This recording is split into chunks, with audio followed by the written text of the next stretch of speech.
So you ask, how could we use the laser to catch zombies? Well, let's find out. Oh no, there's a zombie coming. Oh no, who will save me? Who will save me? Laser trap will save you. So we're going to look at how to code and build the laser trap using the Circuit Playground Express. And that picture that you see here will remain as a picture-in-picture throughout, so you can look at where the different pins are and how to set it up. Alright, so the first thing we're going to set up is the laser, and we're going to use the um,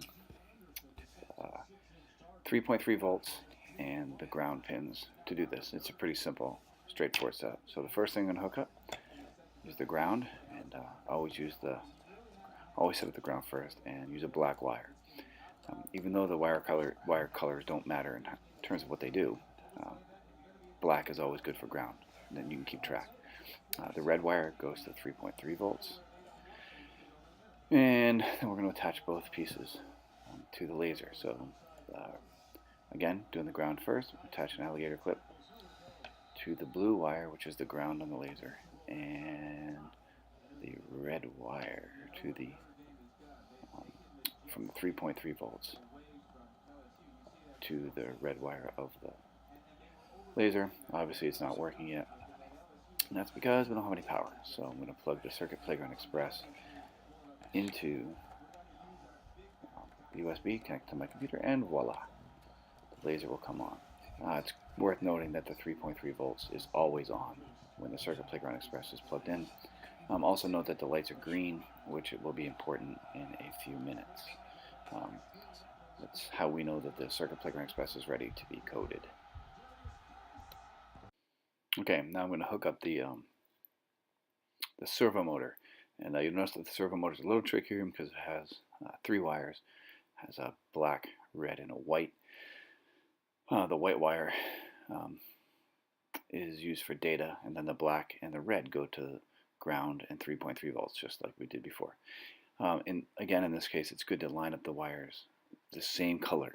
That way you can keep track of what you're doing. So first I'll do the data wire, which is white. The next wire is in the middle, and it's the red wire, which we're going to send to 3.3 volts. And the black wire goes to the ground. And again, when I hold it up, you see that the order of the wires is the same on both sides. It makes it really easy to keep track of what we're doing. Okay, now we're going to hook the Circuit Playground Express up to the motor, and to do that we're going to do ground first. I'm going to use a different ground pin. It doesn't matter which one you use. Ground is the same. You can use both grounds at the same time if you want. It's not important, as long as it goes to ground. Alright, so the black's on ground. The white wire, the red wire is going to go to 3.3 volts. And the white wire is the data wire. And the data wire is going to go to pin A2. And this matters. You have to tell it to go to, well, the way I'm going to code it, you have to tell it to A2. I would recommend A2 in the beginning. Again, motor's not doing anything. There's no power. There's no code. So it's just going to sit there for a second. Okay, and next thing we're going to do is reattach the laser. Again, it doesn't matter if you use the same 3.3 volts and the same ground. I'm going to use the different ones. So there's the ground. Again, the ground is first, and the 3.3 volts to the with the red wire, and it's still hooked to the laser. Again, there's nothing because there's no power. Okay, and the next thing we need to do is code the express, which seems intimidating, but it's not. Here's the way it looks when it's completed. I'm going to drag it all off the screen and then show you how to rebuild it. The first thing I put in is I put in something that says on start from the loops, and then I put in a sound, and I'm going to do the sound power up, and it's just going to play it so that I know my code has been entered into the Circuit Playground Express.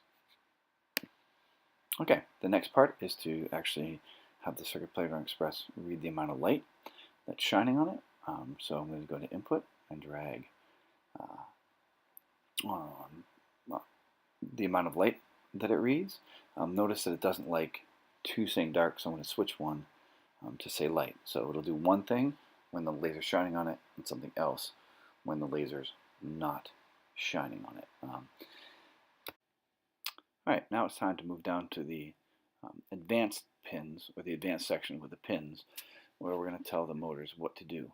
So the first thing we're going to do is go down and drag a servo command out and put it inside one of the two blocks. And in this case it says set this pin A0 to a certain angle. And what we have to do here is change it to pin A2, because that's the pin we hooked the motor to. So we change it to A2, and I'm going to duplicate this so that it stays on A2 and drag it into the servo light dark. Now all I have to do is change the angle to 180.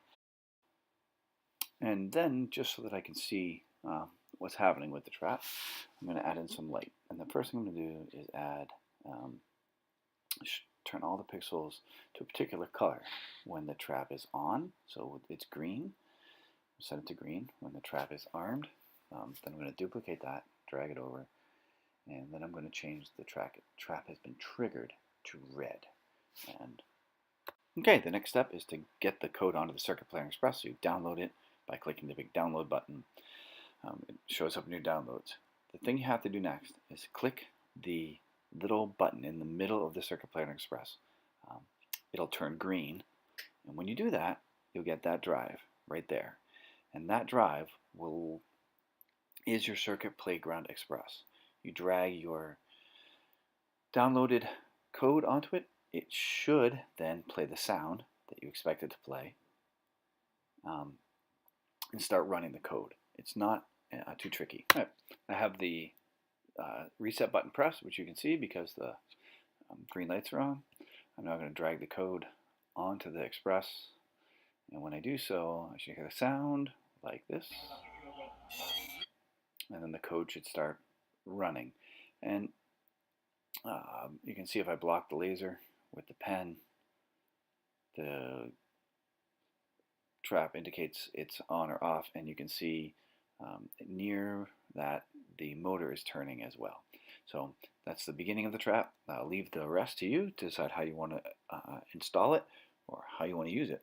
But there you go, there's your laser trap.